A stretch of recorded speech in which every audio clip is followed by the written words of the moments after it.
we are seeing a bit of differences in the coverage, some being more critical of the Israeli narrative than others. But on the whole, particularly in the aftermath of the October 7th attack, I think there was not a lot of variation. And I always say that in journalism classes, what we focus on is journalism as speaking truth to power, as having a watchdog function, and that is really the value of journalism and when journalism is at its best. And particularly during times of war and conflict and violence, when emotions are high, it is during these times that we really need to have journalism fulfill its function. Unfortunately, in a lot of what we see the amplification of the narratives that originate from the Israeli government, the American government, and European governments, who are taking the lead in shaping the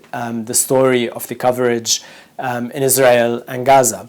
And how is that kind of playing out? I think part of it is in relation to the erasure of any context. The media talks about what's going on as having started on October 7, and there is such a push not to provide any sort of understanding of the larger context, of the larger structure of violence that happens in the Middle East, including the decades-long occupation, including the apartheid system of governance through which Palestinians are ruled, including the siege on Gaza.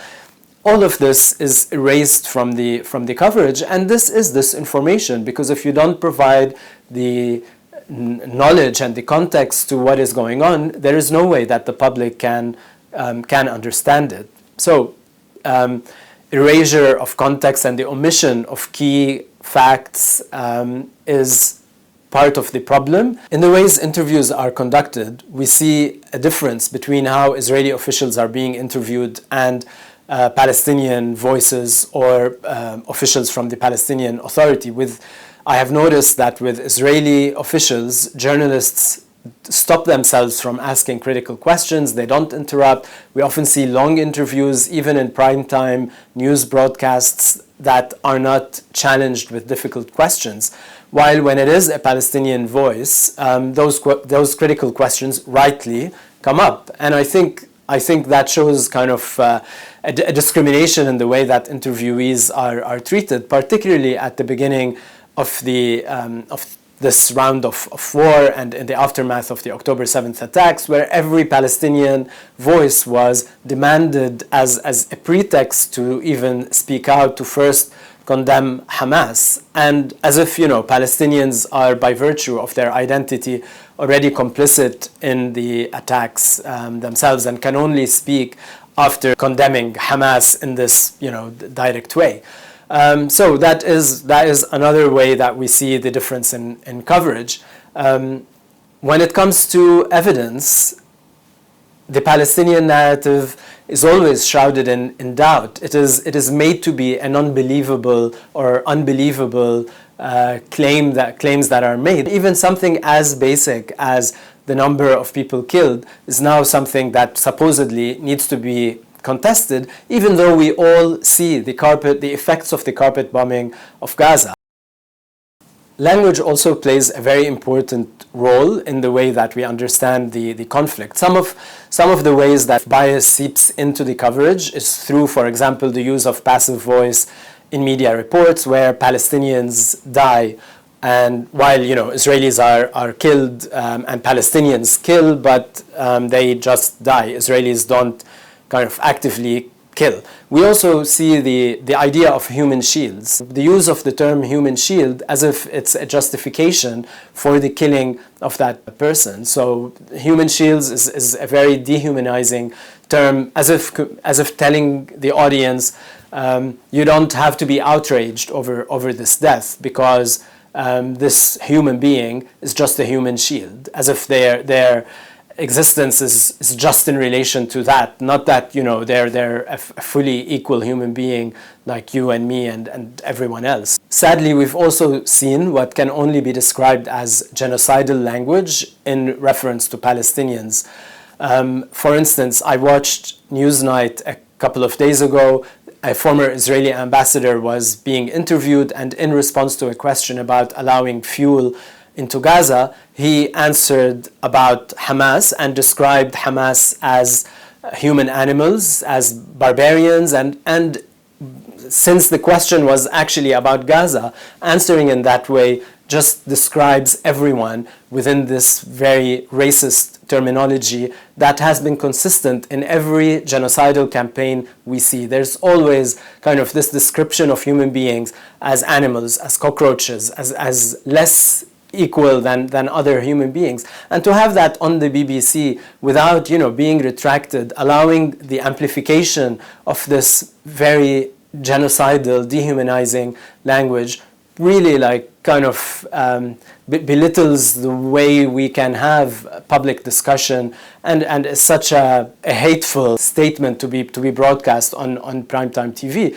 And within what's happening in Britain as well, in the protests, the ways that the protests are being described by the government here in the UK as hate marches, for example.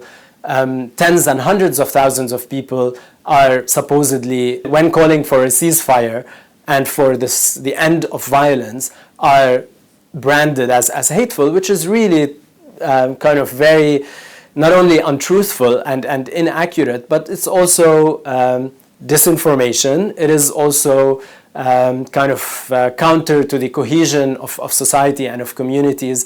And I think it's very dangerous that such language isn't challenged by journalists and by news media in a very critical way. So in the Arab news media sphere, the pan-Arab media have been focusing on Palestine, of course, understandably. I think there are differences between news outlets. Al Jazeera Arabic is very much embedded within Palestinian society with its correspondents on the ground, whether in West Bank, whether within Israel, they have many 48 Palestinian correspondents, and in Gaza as well. And historically, Al Jazeera was the news network that brought the Palestinian story to life. So I think many Arab audiences instinctively, even if in normal times they watch other news outlets or maybe local channels, when there is a breaking story from Palestine, they instinctively turn to Al Jazeera because it has built a reputation around committed, truthful coverage of what is going on in Palestine, and they have access to a wide range of reporters and correspondents there. I think they are. I'm watching a lot of Al Jazeera. I think they are also representing a wide variety of opinions, but in a way that shows the enormity of the crimes that are committed against Palestinians. So they are not holding back in showing the violence and the massacres and the killing, and they're also focusing on solidarity with Palestinians. So they are reporting on the protests that are happening around the world and showing solidarity. And it is a coverage that really emphasizes the need for a ceasefire. That's what the push is for, because it's a human story as well, and we all see the suffering of Palestinians and the killings of Palestinians in Gaza. And I think generally the tone of the coverage in Al Jazeera pushes in that direction. Other news outlets, for example, Al Arabiya, which is Saudi funded, I think they are showing the crimes that are happening in Gaza, but I think they focus more on what governments are doing and saying. So there's more emphasis on statements by officials in the Gulf and in different Arab governments, rather than reporting from the bottom up with the people at the forefront of the news story. So it's more attuned to geopolitical developments than as compared to Al Jazeera. Generally, in media studies and also in public discussions, there has been a lot of focus on social media and thinking about disinformation as if it's only a social media problem. And I think that made us lose sight of the communication environment more broadly, including major news organizations, including broadcast media, and government speech, political speech from governments, because I think that has had a very important role in shaping the story. Of course, there are particularities to social media, and definitely there is disinformation and misinformation that is circulating. There are bots that are intimidating people, and there is censorship on these platforms as well. We often think of Twitter, X, or Instagram as somehow more democratic media in a sense, because we are all able to participate in it. But we also see that there are limits for that, and a lot of Palestinian activists have been censored on these platforms. As generally the culture of interaction on social media, particularly at times of war, is very toxic. There's a lot of racism, there's a lot of fake news. That is true. But I think we, as media scholars and critical users of media, we need to think of the media environment more broadly and think about the flow of information.